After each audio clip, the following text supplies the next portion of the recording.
Je vous invite à prendre votre feuille de guide de la semaine dernière. On laisse passer l'encadré tout à fait en haut, l'émergence de l'adventisme.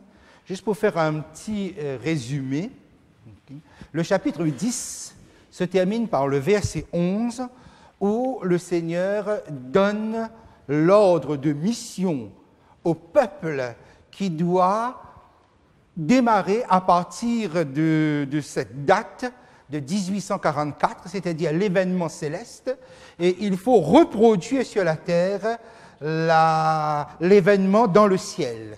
Et c'est par un peuple spécialement ayant reçu une vocation spéciale, voilà donc ce qui est demandé à ce peuple, prophétise de nouveau. On lui donne cet ordre après qu'il ait vécu une expérience contradictoire avec le livre de Daniel, une expérience à la fois douce de la révélation, de la lumière, de la compréhension, mais une expérience amère à cause de la déception qui va suivre. Et le Seigneur pense qu'à ce moment-là, l'expérience contradictoire vécue qualifie ce peuple, qualifie ce groupe pour la mission dans ce monde, prophétise de nouveau. Nous soulignons bien cet aspect, prophétise de nouveau. Il s'agit donc de la transmission d'un ensemble de prophéties, transmission de la parole de Dieu. Et remarquez bien, là où nous sommes, il ne s'agit pas de mettre en place de programmes construits sur l'émotion, construits sur la transe, construits sur des expériences charismatiques. Il s'agit ici d'enseigner, il s'agit ici de prophétiser. Voilà où est mis l'accent. Le peuple de Dieu qui sort de l'expérience de 1844 doit être en mesure de prophétiser. On ne lui demande pas de parler en langue, on ne lui demande pas de faire des miracles, bien que ce sont des dons qui soient totalement légitimes, mais l'accent n'est pas là-dessus. L'accent, c'est l'enseignement, la capacité à transmettre une parole claire à des individus qui ont besoin de repères prophétiques dans ce monde.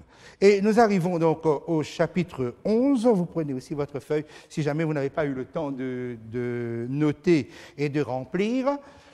Le chapitre 11 suit le chapitre 10, suit cet ordre prophétique, prophétise de nouveau, cet ordre de mission prophétise de nouveau. Et là, nous avons donc un ordre qui est donné à Jean.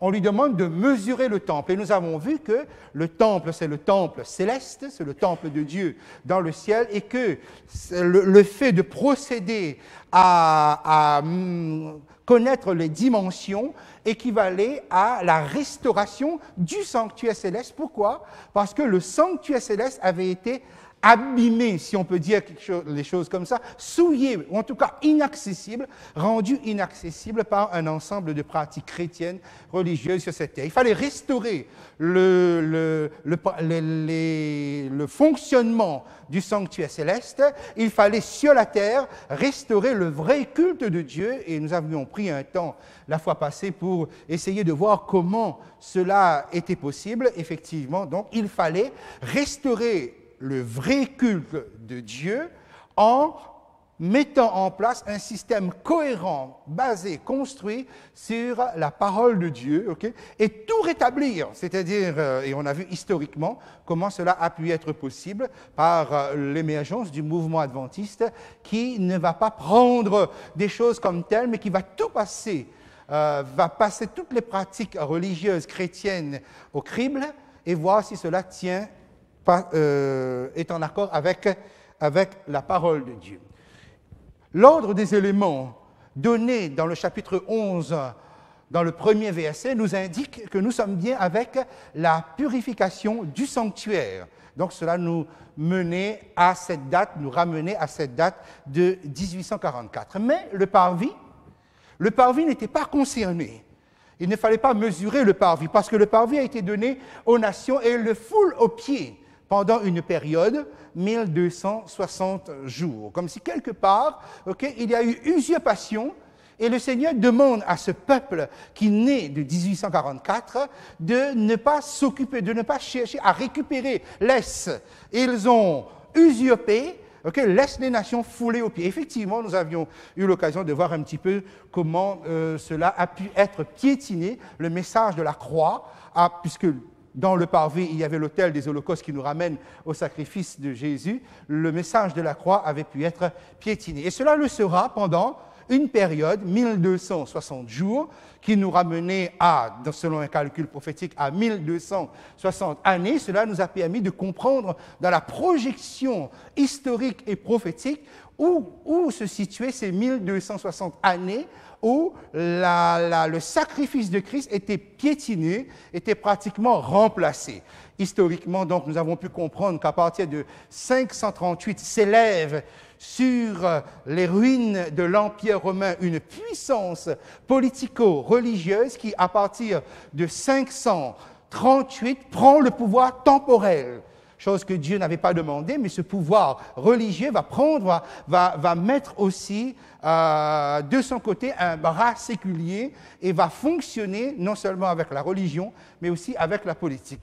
Et toute cette période sera une période d'oppression religieuse qui nous amène à 1798, année où effectivement donc ce pouvoir chrétien, religieux, politico-religieux, perd son pouvoir temporel. Effectivement, donc 1798, en février, le pape Pie VI est arrêté et ça va être le début d'une ruine, d'un affaiblissement, d'un anéantissement que la parole de Dieu nous avait prophétisé, donné, pour que nous puissions nous situer. Et dans le livre de Daniel, on nous dit, à partir de là commence, puis viendra le jugement. 1798, quelques années après, donc nous arrivons à cette période de 1844, que nous avons aussi pris le temps de calculer. 1844, c'est la restauration du sanctuaire céleste. Okay? Donc quelque chose qui démarrait dans le ciel. Et cette période, à partir de 1844, correspond à ce qu'on appelle dans le langage prophétique le temps de la fin. Le temps de la fin jusqu'au retour de Jésus. Donc le temps que nous vivons actuellement est appelé bibliquement le temps de la fin, qui correspond au temps de la restauration du sanctuaire céleste. Comment le sanctuaire est restauré sur cette terre?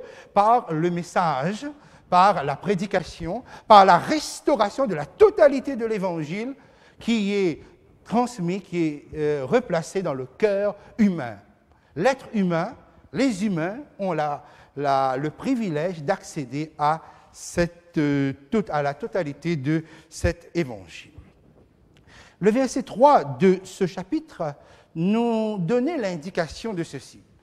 Dieu avait dit dans le chapitre Christ, pour être plus précis si on le veut, dans le chapitre 10, voilà, prophétise de nouveau. Il s'agit donc de prophétiser. On demande à un peuple de prophétiser. Dans le chapitre 11, après qu'on l'ait rattaché avec un événement céleste, donc pour dire à ce peuple, vous sur la terre, vous agissez selon l'ordre que je vous ai donné, l'ordre de mission, prophétise de nouveau, c'est en parallèle avec l'événement céleste, restauration du sanctuaire céleste. Mais le texte du chapitre 11 va nous donner une racine prophétique et historique pour que nous ayons des repères. C'est ce qui explique que dans la révélation du chapitre 11, on va revenir avant pour que le peuple qui démarre en 1844 ait des indications historiques et prophétiques, puisse trouver ses racines, puisse trouver ses repères. Donc, on nous ramène en arrière, c'est-à-dire, regardez bien, chapitre 10, c'est 1844, et qui arrive jusqu'à notre époque. Donc, il reçoit l'ordre ici, prophétise de nouveau. Le chapitre 11, après que le Seigneur ait fait le lien entre la terre et le ciel, va donner à ce peuple de 1844 une racine historique et prophétique, en le ramenant ici, en reportant son regard ici, pour qu'il ait des indications et des repères qui soient clairs. Effectivement, la dernière fois, nous avons essayé de considérer un de ces repères en disant que les choses n'avaient pas changé tant que ça, que des choses qu'on pense être des pratiques moyenâgeuses, des pratiques du Moyen Âge, qui sont des pratiques qui sont encore courantes, qui sont encore actuelles. Et j'ai eu l'occasion juste de mentionner, par exemple, la pratique des indulgences. Le verset 4, on nous présente ces deux témoins, mais qui sont en arrière, voilà, ce qu'ils ont vécu, leur fidélité, leur prédication, leur message. Ils sont restés fidèles au témoignage, et on nous a présenté deux oliviers et deux chandeliers. Rapport avec Zacharie 4, qui indique par conséquent d'où est-ce qu'ils puisaient leur force. Leur force était essentiellement, non pas dans la puissance politique, non pas dans la monarchie, leur force était dans le Saint-Esprit. Si vous prenez avec moi votre chapitre 11 du livre de l'Apocalypse, si nous voulons résumer ce que nous avons dit avec les versets 3 et 4, nous dirions ceci. Voilà. Jean, qui représente le peuple qui prophétise à partir de 1844, Jean va avoir des indications, on va lui donner ses racines. Ces racines se trouvent dans les 1260 années, 538 à 1798. Verset 3, c'est le retour en arrière. Verset 3. Je donnerai à mes deux témoins. Mes deux témoins constituent donc le nom. Voilà comment on les appelle, l'appellation, c'est les noms. Le pouvoir de prophétiser, c'est la mission. Ceux qui ont, pendant les 1260 années, vous vous rappelez, on avait donné des noms, justement. On avait parlé des Vaudois, on avait parlé de Jean-Hus et Jérôme, on avait parlé de Luther, Zwingli, Calvin, John Wesley avec les méthodistes, on avait parlé du restaurationnisme, du piétisme, etc. Voilà, tout ça constitue ceux qui fidèlement, même s'ils n'avaient pas la totalité du message, ils ont prophétisé pendant 1260 années. Donc, mes deux témoins, c'est le nom. Pouvoir de prophétiser, c'est la mission. Revêtus de sac, c'est les conditions dans lesquelles ils ont prophétisé. C'est-à-dire, ça a été des conditions de deuil. Être couvert de sac, c'est être dans le deuil, dans des conditions difficiles. Pendant 1260 jours ou années, c'est la durée de leur mandat.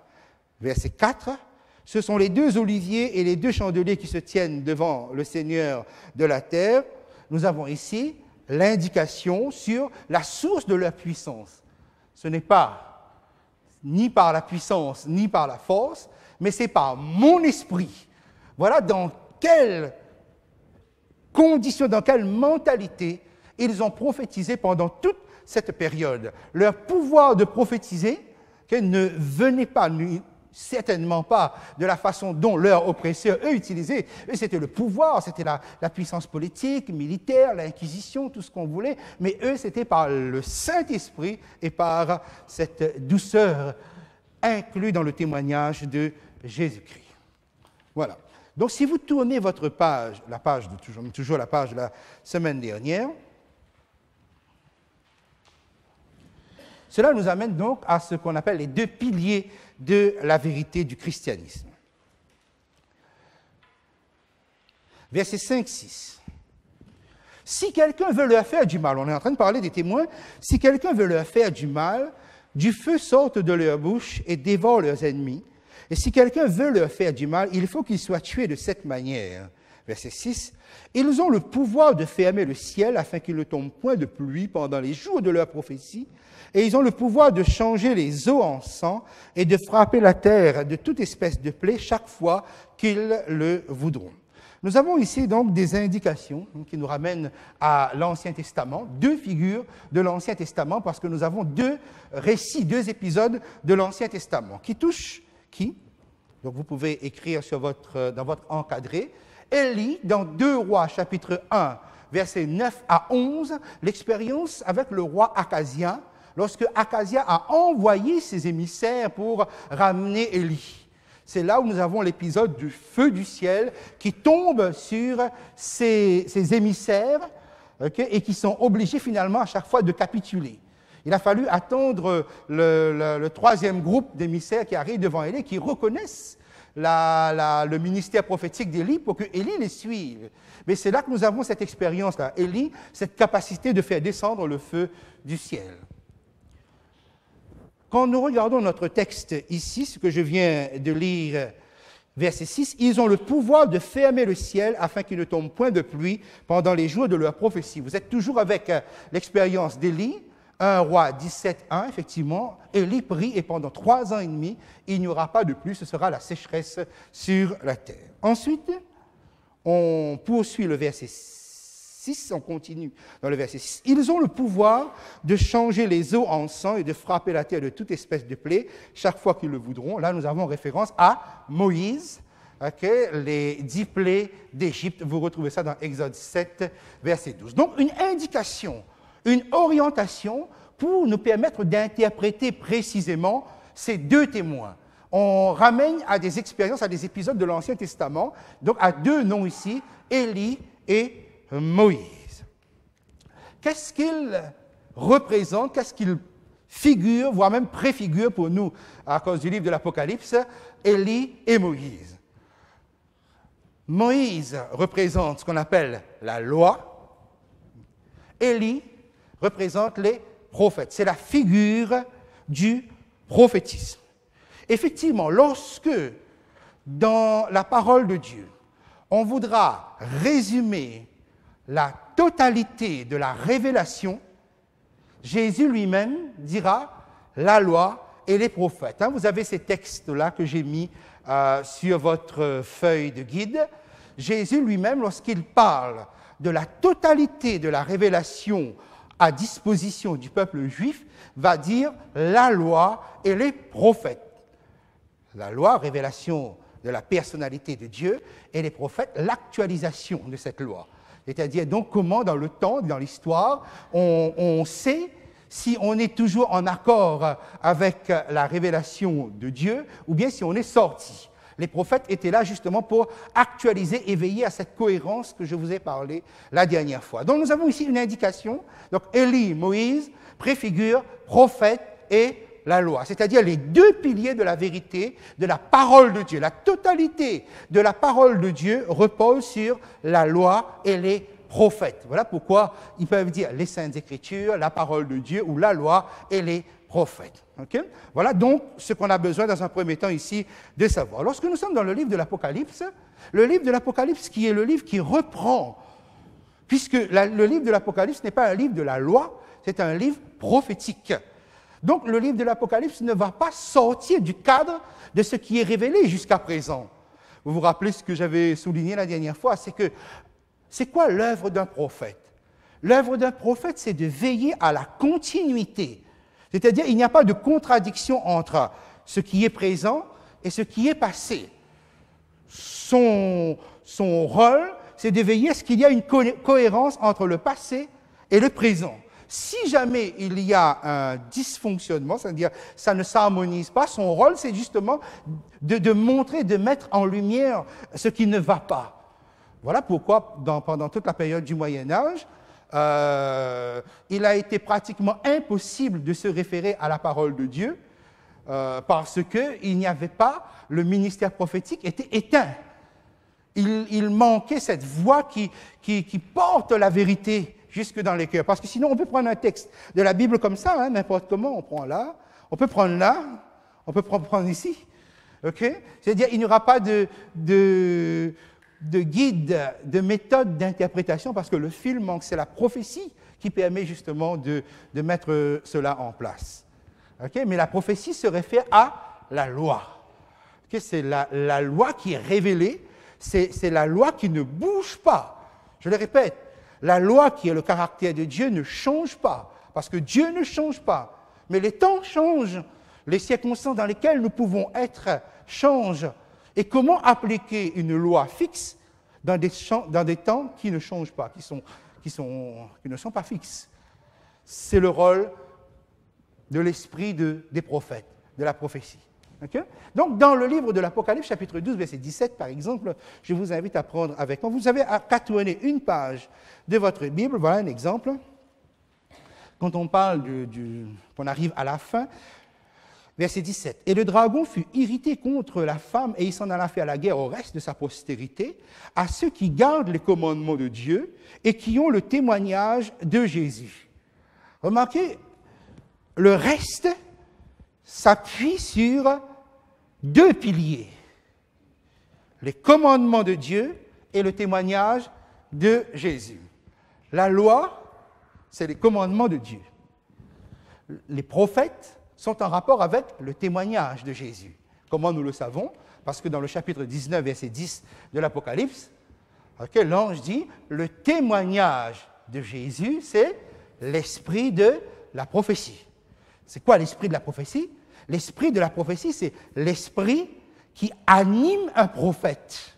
On appelle ça le témoignage de Jésus ici. On verra par la suite pourquoi c'est appelé le témoignage de Jésus. C'est l'esprit qui anime un prophète. Voilà pourquoi un vrai prophète ne peut pas contredire ce qui a été dit jusqu'à présent. Vous voyez, donc les commandements de Dieu et le témoignage de Jésus, cela donc correspond à la loi et les prophètes. Et nous avons quelque chose de très intéressant dans l'Ancien Testament. Bien souvent, on le cite, mais il est intéressant de considérer le contexte avec. Ésaïe chapitre 8, versets 20-22, je ne pense pas l'avoir mis sur votre feuille ici, vous pouvez juste le rajouter à la main, ce texte. Regardez bien le texte. À la loi et au témoignage, ça va, nous avons le réflexe maintenant. Hein? À la loi, le premier pilier, et témoignage de Jésus, c'est l'esprit de prophétie, ou l'esprit des prophètes qui anime. Donc, la loi et les prophètes, si vous voulez. Okay? À la loi et au témoignage, ça veut dire à la parole de Dieu. Ce que la parole de Dieu dit. Tenez-vous-en à cela, ok? Si l'on ne parle pas ainsi, il n'y a pas de roi, il n'y a pas de lumière, il n'y a pas de jour pour le peuple. Il sera, regardez bien, le peuple, hein, si le peuple ne s'appuie pas sur la loi et le témoignage, il sera errant dans le pays, accablé et affamé, et quand il aura faim, il s'irritera, il maudira son roi et son Dieu. Regardez bien le comportement dans lequel peut se trouver les humains lorsqu'ils n'ont pas la loi et le témoignage, c'est-à-dire la révélation complète de la parole de Dieu. Ils en arrivent à avoir faim, ils en arrivent à s'irriter, ils en arrivent à maudire son gouvernement et à maudire même Dieu. Ça, c'est la situation actuelle.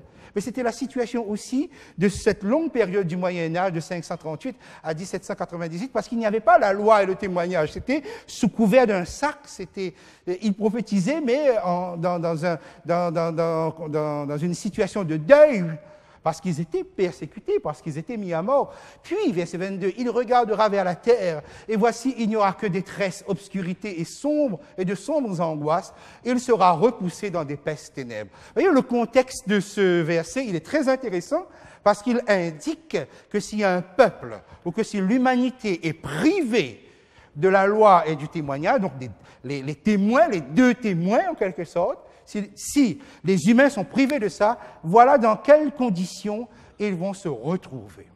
Et vous pouvez déjà essayer de faire le lien avec la situation actuelle. C'est un monde qui est privé de la loi et du témoignage, c'est-à-dire donc privé de la révélation de la parole de Dieu. Les deux témoins, on revient, sont donc le peuple de Dieu, mais assis sur la loi et le témoignage. Le message est structuré sur la loi et les prophètes. Et tout cela, bien sûr, centré sur Jésus-Christ. Donc le message est centré sur Jésus-Christ parce que c'est impossible qu'il en soit autrement. Okay? Donc, la parole de Dieu, Ancien et Nouveau Testament, la parole de Dieu est vivante si des témoins le rendent vivant. Sinon, ça peut rester lettre morte dans un coin. Vous voyez, c'est pourquoi le témoignage de la Bible ne peut avoir de valeur et être puissant que s'il y a un témoignage humain qui porte justement ce message-là. OK? Ça va un petit peu pour... nous sommes ensemble toujours, je suppose. OK? Voilà, vous avez écrit. Le verset 5, je reviens à ce verset 5. « Si quelqu'un veut leur faire du mal, du feu sort de leur bouche. » Remarquez bien ceci. Du feu sort de leur bouche. Et pas du ciel, parce qu'avec Élie, effectivement, le feu descendait du ciel. C'est quoi ce feu qui sort de leur bouche? Ils ont le pouvoir de prophétiser. Et tous ces groupes, ces confessions, ces chrétiens fidèles dans le Moyen-Âge, puisque maintenant, c'est eux qui deviennent notre repère dans le témoignage et le comportement. Avec quoi ils ont fait du mal? Puisque ce n'est ni par la puissance, ni par la force.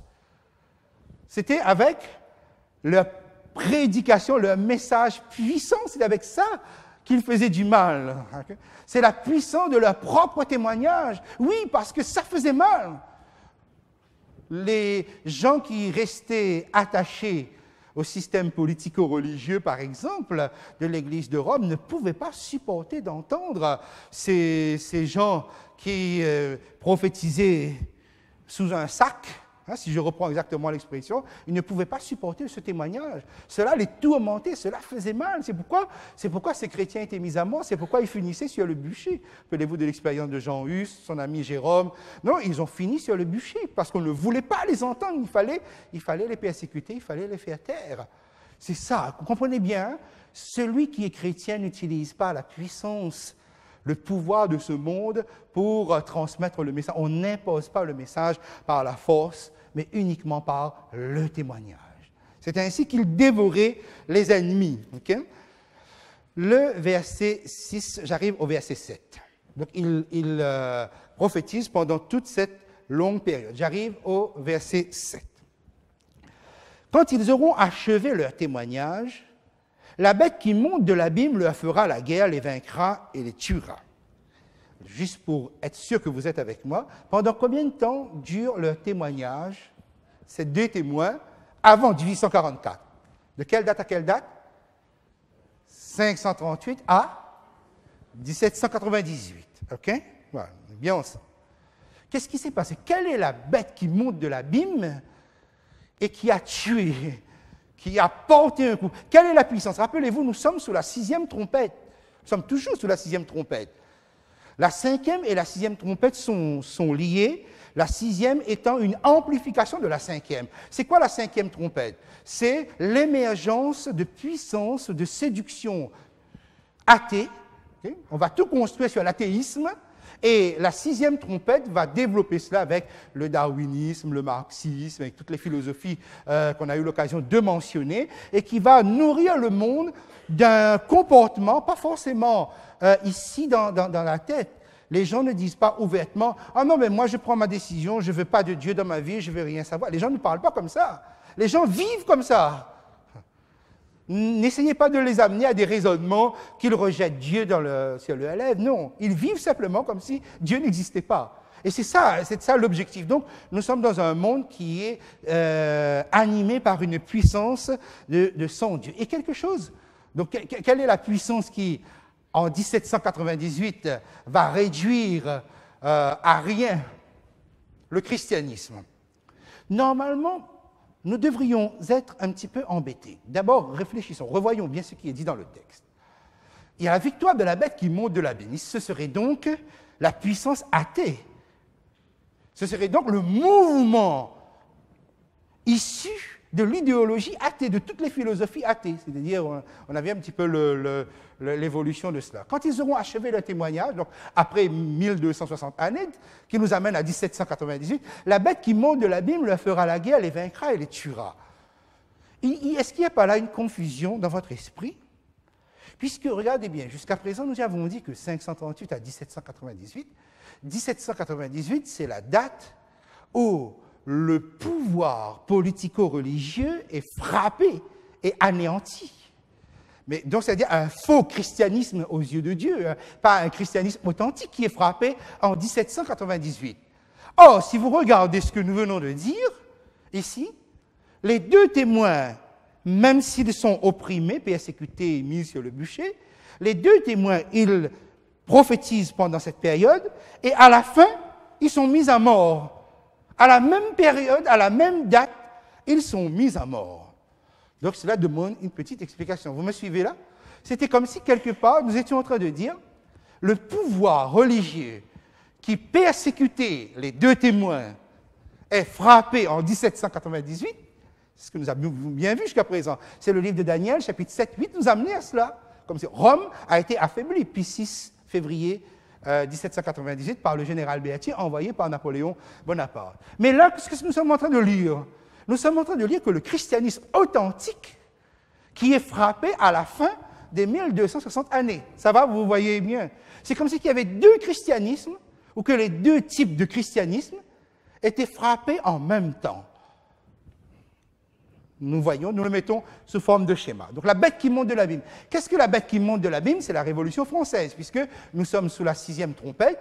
Effectivement, c'est le mouvement porté par l'idéologie athée qui balaye tout, okay? Qui ne veut plus rien de religieux.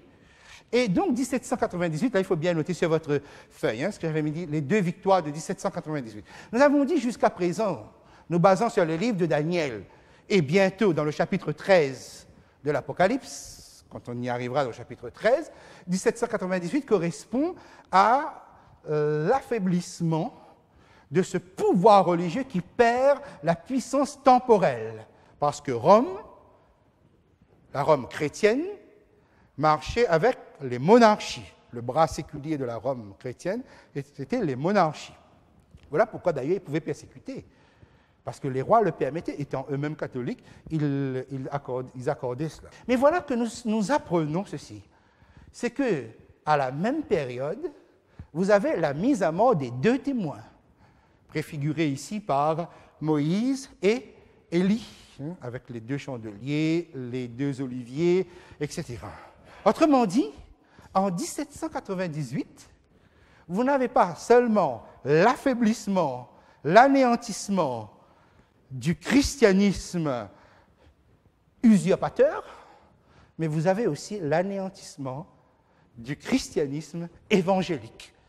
Les témoins fidèles, eux aussi, ils sont frappés dans le même coup.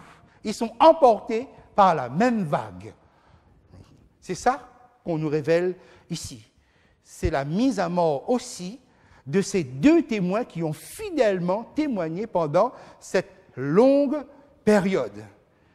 Ça veut dire donc que le monde va se retrouver avec un christianisme usurpateur affaibli et un christianisme plus authentique, je vais appeler comme ça, c'est un peu schématique, mais on pourra aller plus vite, on va appeler comme ça, qui se trouve aussi anéanti. Donc le monde se retrouve sans repère chrétien parce que justement la Révolution française va balayer tout ce qui est chrétien, que ce soit catholique, que ce soit protestant, que ce soit évangélique, tout va être balayé, tout va être renversé dans les esprits, dans le comportement, et dans les décisions. Et cela va... Autrement dit, donc, nous arrivons bien à l'idée suivante, c'est que le christianisme n'est donc pas vainqueur. Le christianisme n'a pas triomphé, le christianisme authentique. Bien au contraire, regardez bien, le monde à partir de cette période va être inspiré, alimenté sans cesse par des idéologies qu'on ne veut plus entendre, enfin, n'ayant rien à voir avec ce qu'ils pensent être chrétien. Remarquez bien ça, hein? Et je le souligne parce qu'on aura l'occasion dans quelques minutes juste de le rappeler. C'est que il s'agit d'un mouvement anti-chrétien. Il s'agit bien de balayer le christianisme. Pas l'islam, pas l'hindouisme, pas le bouddhisme, pas le confucianisme et toutes les religions qu'on pourrait avoir dans ce monde. C'est le christianisme qui est visé par la Révolution française. Okay? C'est une réaction contre le christianisme. Et on va essayer de comprendre justement au fur et à mesure pourquoi cette hostilité-là, pourquoi ce déchaînement. Pas seulement en disant parce que c'est le diable, c'est sûr, parce que c'est le diable, mais quelle est la position humaine qui l'emmène à être aussi systématiquement en position d'hostilité par rapport au christianisme. Mais là-dedans, on ne fait plus le tri. Mais résultat, puisque donc nous sommes avec les trompettes, et remarquez bien ceci, hein, avec les trompettes, on vous parle de la mise à mort des fidèles de Dieu. 1798 est l'anéantissement d'un christianisme authentique. Donc, ce qu'on va voir et qui suit, alors je vous invite à prendre avec moi au verset 8, et leurs cadavres des témoins, et leurs cadavres seront sur la place de la grande ville qui est appelée dans un sens spirituel Sodome et Égypte, là même où leur Seigneur a été crucifié. Donc cela demande quelques petites explications. La grande ville, chapitre 18, verset 10, c'est Babylone. Nous avons donc par anticipation une référence à Babylone, parce que l'Apocalypse n'a pas encore utilisé le mot Babylone. Okay? Donc nous avons par anticipation une référence. Quand on parle de la grande ville dans l'Apocalypse, il s'agit de Babylone. Okay? Qu'est-ce que Babylone représente? Babylone représente le pouvoir usurpateur de Dieu. Babylone est une puissance religieuse qui prend la place de Dieu. D'où Ésaïe 14, okay? Satan lui-même qui veut la place de Dieu. C'est sous le trait de Babylone. Okay? Ensuite, vous avez Sodome, appelé dans un sens spirituel Sodome. Qu'est-ce que Sodome représente dans la parole de Dieu? Sodome représente l'immoralité absolue. Okay? Appelé dans un sens spirituel aussi l'Égypte. Qu'est-ce que l'Égypte représente? On a eu l'occasion de nous étendre là-dessus.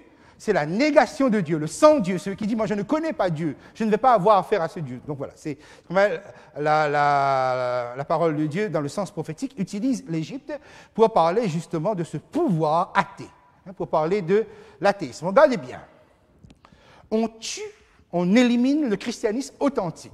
Et il est vrai qu'aujourd'hui, si vous regardez le monde dans son ensemble, okay, vous n'avez pas de référence chrétienne, s'il faut dire les choses comme telles. Hein. Vous n'avez pas de référence dans l'absolu aux choses chrétiennes lorsqu'on veut prendre une décision, quel que soit le gouvernement. S'il doit prendre une décision, on ne va pas se référer à la Bible ou quoi que ce soit. On va dire que le christianisme n'a pas de voix. Le christianisme est affaibli. Vous allez me demander dans un instant, peut-être, ou dans votre esprit, vous vous dites, mais de quel christianisme il s'agit? Regardez bien, en mettant ces noms, en disant dans un sens spirituel, ou on devrait même dire dans un sens non spirituel, en tout cas le résultat que ça a donné. Regardez bien où on met le christianisme, où on met le cadavre. On les met sur la place de la grande ville appelée Sodome, Égypte. Les indications ici, le sens, vous donnent le résultat de ce que devient le monde quand le monde est sans les deux témoins. C'est quoi les deux témoins? À la loi et au témoignage. Okay? C'est-à-dire que vous arrivez à un état de sécheresse et de famine spirituelle qui donne ce résultat ici. Un monde qui vole la place de Dieu, okay? Qu'il soit chrétien ou pas. Okay?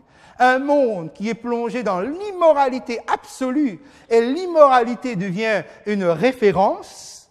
Écoutez bien les informations et vous verrez comment nous sommes vraiment dedans. Dans le texte que nous avions lu tout à l'heure, dans Ésaïe, c'est l'expression exacte de cela. Un monde qui est dans la négation de Dieu. Et du coup, où est-ce que les gens vont trouver leur solution? Par exemple, quelle solution on peut trouver à la dépression, hein, parce qu'on doit parler comme tel. Quelle solution on peut trouver au désespoir? Lorsqu'on sombre dans une famine spirituelle, dans une sécheresse spirituelle. Et là, maintenant, on comprend le texte qu'on a lu tout à l'heure, hein, dans le chapitre 11, on nous dit, si quelqu'un veut leur faire du mal, ils ont le pouvoir d'eux. C'est là que leur pouvoir s'exprime. Car regardez bien, on leur a fait du mal à ces deux témoins. On les a mis à mort. Okay? On leur a fait du mal. Et regardez ce qui se passe. Regardez l'état du monde. C'est un état de sécheresse et de famine spirituelle. Et on nous dit, si je poursuis le texte, la même où leur Seigneur a été crucifié, hein, la même, c'est-à-dire dans les conditions ou pour les mêmes raisons, leur Seigneur a été crucifié. Okay? Donc il faut se référer toujours à Christ lorsque vous essayez de penser à votre témoignage personnel. Hein, je vous dirai ça pourquoi après. Verset 9. Des hommes d'entre les peuples, les tribus, des langues et les nations verront leurs cadavres pendant 3 jours et demi et ils ne permettront pas que leurs cadavres soient mis dans un sépulcre. 3 ans et demi, 3 jours et demi égale 3 ans et demi. Mais rappelez-vous bien ceci, hein? Nous ne sommes plus maintenant avant 1844, nous sommes après 1844. Vous vous rappelez ce que je vous ai dit la dernière fois, lorsqu'on parle du temps dans la parole de Dieu et dans le livre de l'Apocalypse particulièrement, le temps prophétique. Jésus avait dit, il n'y aurait plus de temps, de période prophétique. Ça, c'est juste, quand vous arrivez à 1844, il n'y a plus de période prophétique. Là, nous sommes après 1844, puisqu'en 1798, ces deux témoins ont été mis à mort et réduits complètement à l'état de faiblesse. Nous sommes dans une référence de 3 ans et demi, veut dire quelque chose, mène à quelque chose. Et c'est vrai que lorsque Élie, si vous regardez l'expérience d'Élie, lorsque Élie a prié et que la pluie n'est pas tombée sur Israël, il y a eu sécheresse. Pendant combien de temps? Combien de temps ça a duré? 3 ans et demi. Donc nous avons plus ici une référence à Élie. Lorsqu'on persécute Élie, lorsqu'on réduit Élie au silence, ce qui se produit, c'est une sécheresse à l'époque agricole, climatique, mais pour aujourd'hui, qui se traduit pleinement dans l'état d'un monde qui finalement, parce qu'ils n'ont pas l'humilité de chercher la parole de Dieu, de se référer à la révélation d'en haut, c'est un monde qui est réduit à cet état-là. Donc, que représentent les 3 ans et demi? Donc, pas une période de 1260 années comme avant 1844, mais bien autre chose. Mais on le verra. Simplement ceci, et ça mérite de le dire, parce que nous en souffrons. Nous en souffrons énormément. Nous avons dit que 1844, c'est le moment, l'événement où sur la terre, Dieu a un peuple qui synthétise, rassemble avec une cohérence absolue grâce à l'esprit de prophétie, la totalité des croyances du christianisme et passe au crible cela et finit par constituer un système chrétien cohérent. Tout tient. Un message extraordinaire. Si les gens étaient atteints, ceux qui avaient le pouvoir étaient atteints un peu moins de folie, et qu'ils acceptaient que le message de la Bible soit présenté dans sa totalité, en mettant Jésus-Christ au centre, le monde n'aurait certainement pas été comme dans l'état actuel. Nous souffrons, nous disons, comment avec un si beau message, où sont les chrétiens? Pourquoi on ne les entend pas? Eh bien voilà, parce que le vrai christianisme est à l'état de cadavre. Le vrai christianisme est à l'état de cadavre, qui est exposé dans un place publique appelé dans un sens spirituel Sodome, Égypte. Mais le christianisme, tel qu'on l'aime, tel que Dieu l'aime, est à l'état de cadavre. Tué, c'est-à-dire, c'est pas sa voix qui domine, qui prédomine dans le monde. C'est tout à fait autre chose qui domine et prédomine dans le monde. Et ça, il fallait le faire ressortir parce que c'est les mots qui se trouvent ici. Et ensuite, regardez bien le verset que nous venons de lire au verset 9. Des hommes d'entre les peuples. On a ici 2 réactions qui seront différentes. Peuple, tribu, langue, nation. Verset 9, on l'a lu. Verset 10. Et à cause d'eux, c'est-à-dire à cause des 2 témoins qui sont à l'état de cadavre, les habitants de la terre, ils ont un autre comportement, eux. Ils se réjouiront, ils seront dans l'allégresse, ils s'enverront des présents les uns aux autres, parce que ces 2 prophètes ont tourmenté les habitants de la terre. Les 2 prophètes qui ont prophétisé pendant les 1260 années avant 1844, ils ont tourmenté. C'est un message qui tourmentait. Mais maintenant, les gens sont heureux. Ils sont contents. Et surtout pas, il faut leur parler du christianisme, de la Bible, de la philosophie de l'Évangile ou autre. Non. Même ceux qui sont chrétiens, ils n'ont de christianisme que l'apparence et ils se contentent de cela. Allez essayer de leur parler. Allez essayer de les déranger dans la sécurité de leur existence telle qu'ils l'ont construit jusqu'à présent. Mais remarquez bien ici, on vous parle de peuple, tribu, langue, nation. Dans le livre de l'Apocalypse, quand on utilise ces notions, on parle de gens non chrétiens, mais qui ont une attitude positive. Tandis que quand on parle des habitants de la terre dans l'Apocalypse, on parle de gens non chrétiens, mais qui ont une attitude positive. Qu'est-ce que nous avons ici? Prenons par exemple le verset 9. Qu'est-ce que vous voyez ici? Des gens qui ont des dispositions bienveillantes, même si eux, ils ne sont pas chrétiens. Et c'est eux, nous avons lu au verset 9, qui empêchent l'inhumation du christianisme. Parce que le christianisme aurait dû être enterré.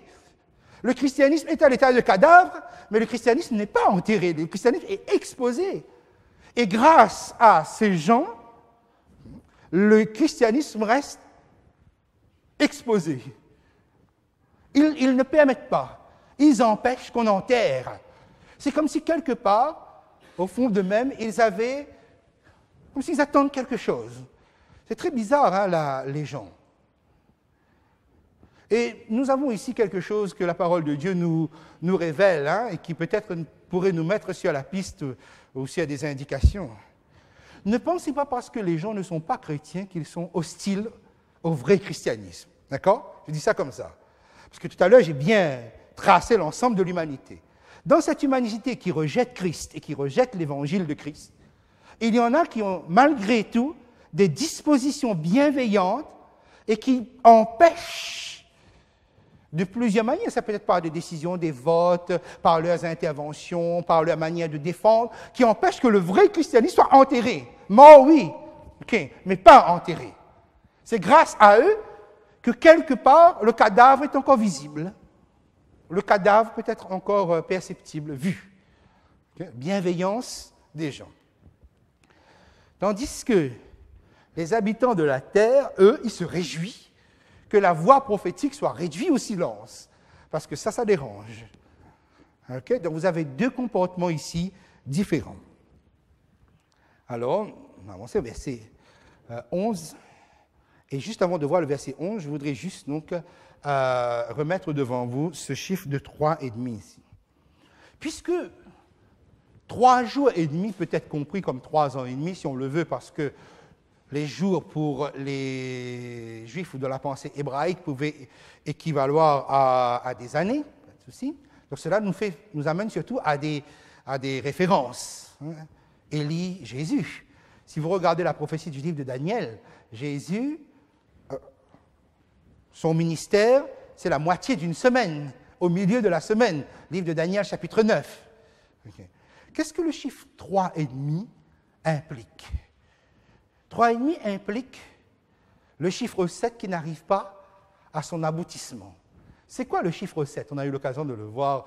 C'est le chiffre de la plénitude de Dieu, mais qui est dans une évolution, qui est dans une progression. Les 7 jours de la semaine, 7 jours de la création, 1 jour, 2 jours, 3. On arrive au 7 après une évolution, une progression, où les 7 étapes du plan du salut, depuis l'ascension jusqu'au retour. On est dans une progression.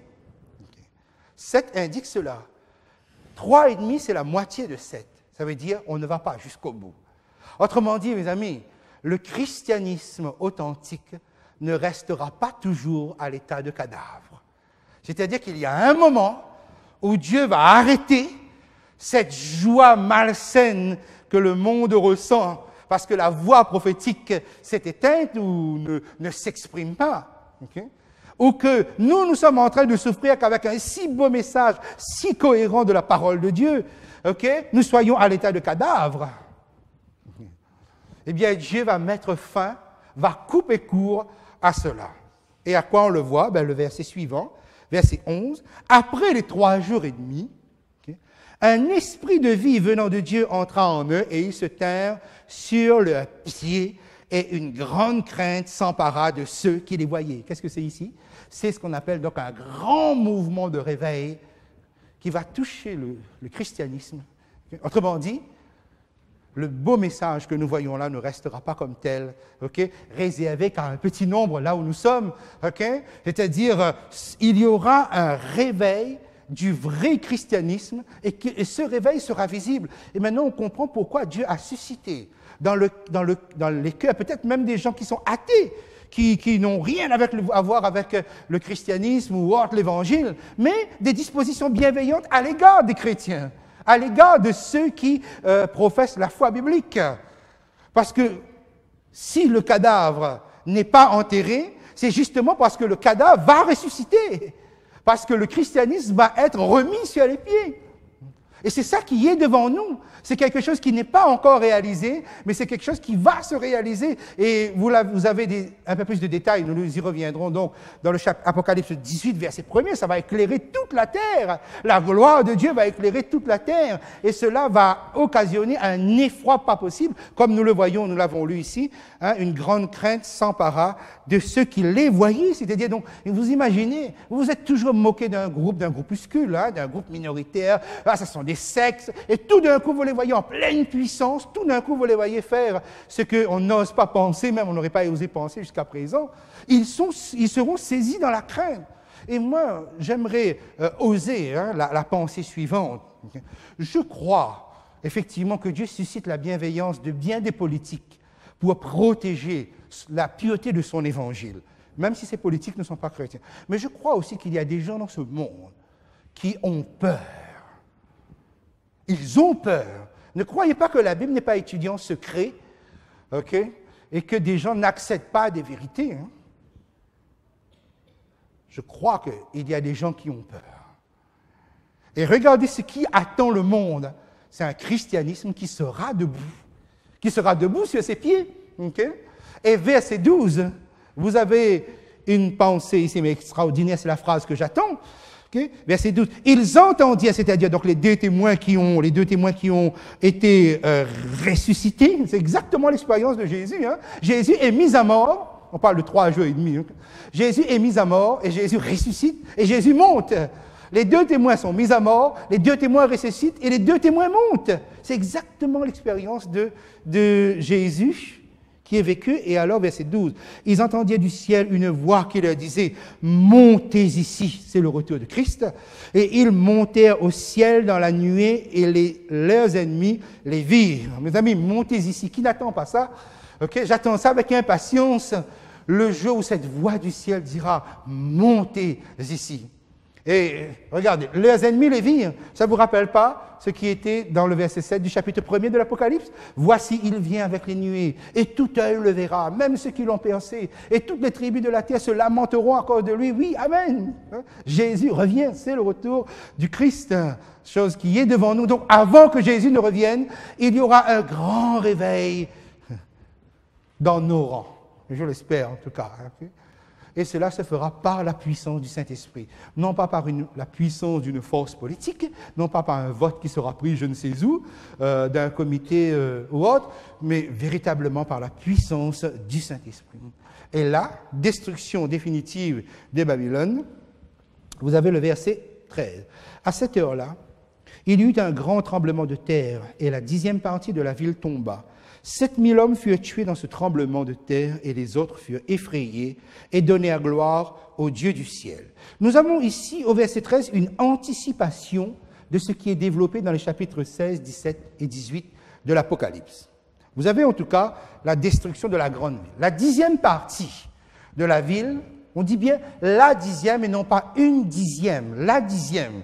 C'est en référence avec le chiffre 10, effectivement, à la fin, avant le retour de Christ, ce pouvoir politico-religieux qui ressuscite lui aussi. Extraordinaire, hein? Vous avez vu, vous êtes surpris de voir les choses, comment ça marche, hein?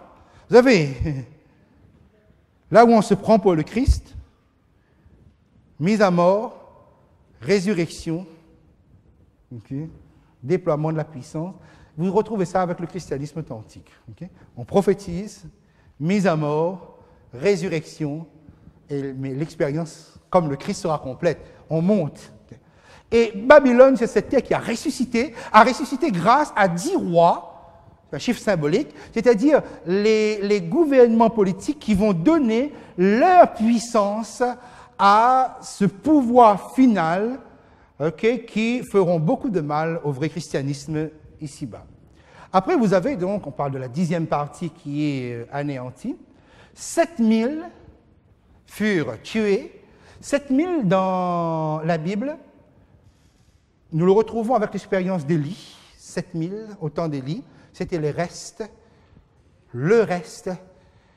de Dieu, qui était resté fidèle à Dieu. Donc le chiffre 7000 indique un reste fidèle qui a un pouvoir. Ici, comme nous sommes dans un processus d'imitation, il faut savoir qu'à la fin, nous aurons aussi un reste de Dieu. Et ce reste de Dieu, c'est quoi? C'est un instrument de Christ qui constitue l'armée de Christ, c'est le reste de Christ. Le diable a aussi son reste. Il a aussi un reste, mais qu'il utilise comme un instrument d'oppression du dragon, dans une imitation de Christ. Ce sont ces persécuteurs qui représentent donc la totalité du comportement même de ce que le dragon exprime, son désir de détruire les fidèles de Dieu. Eux, ils seront anéantis à ce moment-là. Et puis, vous avez les autres. Et ça mérite un petit mot, regardez. Les autres, la fin du verset 13, les autres furent effrayés et donnés à gloire au Dieu du ciel. Les autres furent effrayés et donnés à gloire au Dieu du ciel. Les autres, les autres sont les autres qui sont là. Ils ne sont pas montés. Rappelez, il y avait eu la parole de Christ qui disait « Montez ici ». Donc, les élus sont montés. Les autres, ce ne sont pas des rachetés. Et c'est étrange, regardez bien, il y a quelque chose là qui malgré tout suscite une certaine émotion en moi.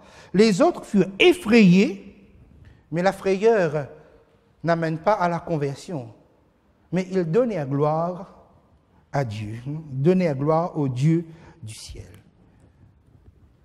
Regardez bien, j'avais parlé tout à l'heure de ces dispositions bienveillantes des personnes à l'égard du christianisme, quand bien même eux, ils ne seraient pas chrétiens.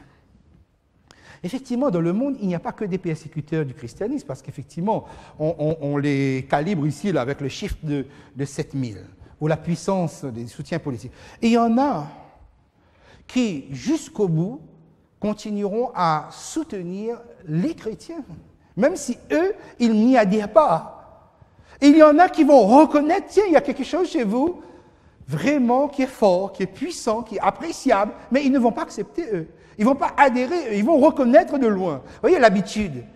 Est-ce que vous ne connaissez pas, vous, des gens qui vous admirent, mais qui ne vous imitent pas, qui ne prennent pas le chemin que vous avez pris, mais quand même, ils reconnaissent que là, ça c'est vrai, ça, ce que vous dites là. Ah oui, ça c'est la Bible, ça. Ah oui, ça c'est vrai. Mais ils ne viennent pas, ils ne se convertissent pas. Ils restent en dehors. Vous ne connaissez pas des gens comme ça?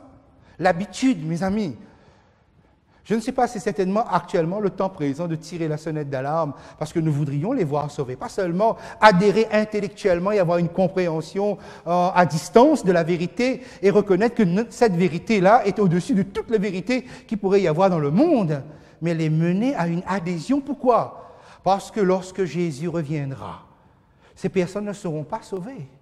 Ces personnes ne seront pas rachetées. Et regardez bien ce qui se passe ici. Ils sont effrayés et il y a quelque chose qu'ils vont faire. Et ils vont donner gloire à Dieu. Donner gloire à Dieu, mais sans être sauvés, sans monter. J'espère que ce ne sera pas notre condition à nous, parce que nous sommes appelés, nous, à vivre une expérience véritablement authentique et proche avec Jésus, marcher dans ses voies, marcher dans ses traces, marcher dans ses pas, une adhésion de l'être tout entier, pas seulement une adhésion ici de l'esprit. Parce que, mes amis, nous pouvons reconnaître la beauté d'un message, identifier avec logique que tout ce que nous disons dans la parole de Dieu est vrai, sans pour autant, et en restant sur le carreau. Qu'est-ce qui va se passer alors? Quand Jésus reviendra, je ne suis pas sauvé ni transformé, je vais être effrayé. Mais qu'est-ce que je pourrais faire? Je vais donner gloire à Dieu, mais je vais mourir. Oui, c'est dramatique. Et si cela a été écrit ici, c'est pour nous dire que c'est possible que ça arrive et qu'il ne faut surtout pas que ça nous arrive. Et peut-être qu'autour de nous, nous avons des gens qui admirent la beauté de notre message, la cohérence de notre message, et qui le disent, qui l'avouent. Je dis, mais c'est un Dieu que tu as là, c'est extraordinaire. Oui, mais toi, mon frère, mon enfant, toi. C'est un appel pressant, certainement, qui doit venir de nos entrailles pour que les personnes comprennent qu'ils peuvent rater le plus beau moment. Parce que quand Jésus reviendra, ils vont reconnaître que c'était ça le plus beau moment. Qu'ils sont passés à côté peut-être du plus merveilleux. Et du coup, tout le sens de leur vie va prendre une rôle d'orientation à ce moment-là. Pensons-y. Parce que ça peut être nos enfants dans nos foyers. Et s'ils adhéraient Et si en grandissant, il devait être de ceux qui devaient dire « Ah, mais non, mais la religion où je suis, le message est extraordinaire », mais qu'il reste à distance. Qu'est-ce qui va se passer lorsque Jésus reviendra? Okay? Donc nous avons bien un groupe qui se trouve dans cette situation dramatique. Mais c'est toute la puissance de l'Esprit et la douceur de Christ qui nous anime, parce que cela ne se fera ni par la force, ni par la puissance, mais par mon esprit. C'est-à-dire, donc, continuez, mes amis, nous devons persévérer, okay, parce que, et la semaine prochaine, donc, nous terminerons aussi avec cette pensée, avant d'entrer dans le schéma général, avec que ici-bas, vous ne verrez sans doute pas le résultat de ce que vous êtes en train de toutes les actions que vous êtes en train de mener, et toutes les dépenses dans lesquelles vous êtes en train de vous jeter, pratiquement, ok? Mais la persévérance, et une foi extraordinaire dans ce qui aura été révélé ici, c'est quelque chose de fort. Ça nous pousse, ça nous motive, ça me donne envie d'aimer comme Jésus aime. Parce que je me dis, mais celui-là, comment il adhère au message de Jésus, mais il n'adhère pas à l'amour de Jésus. S'il savait comment Jésus voudrait qu'il soit avec lui lorsqu'il reviendra. Okay. Le livre de l'Apocalypse se porte aussi dans nos entrailles. Que Dieu vous bénisse, mes amis, hein, et gardez ces paroles précieuses, parce que ce sont des paroles du livre de l'Apocalypse. Hein, et vous venez la prochaine fois avec la feuille qu'on vous a donnée aujourd'hui. Vous pouvez commencer à travailler un petit peu dessus, comme le font certains. Et je vous donne donc rendez-vous lundi prochain, okay, par la grâce du Seigneur.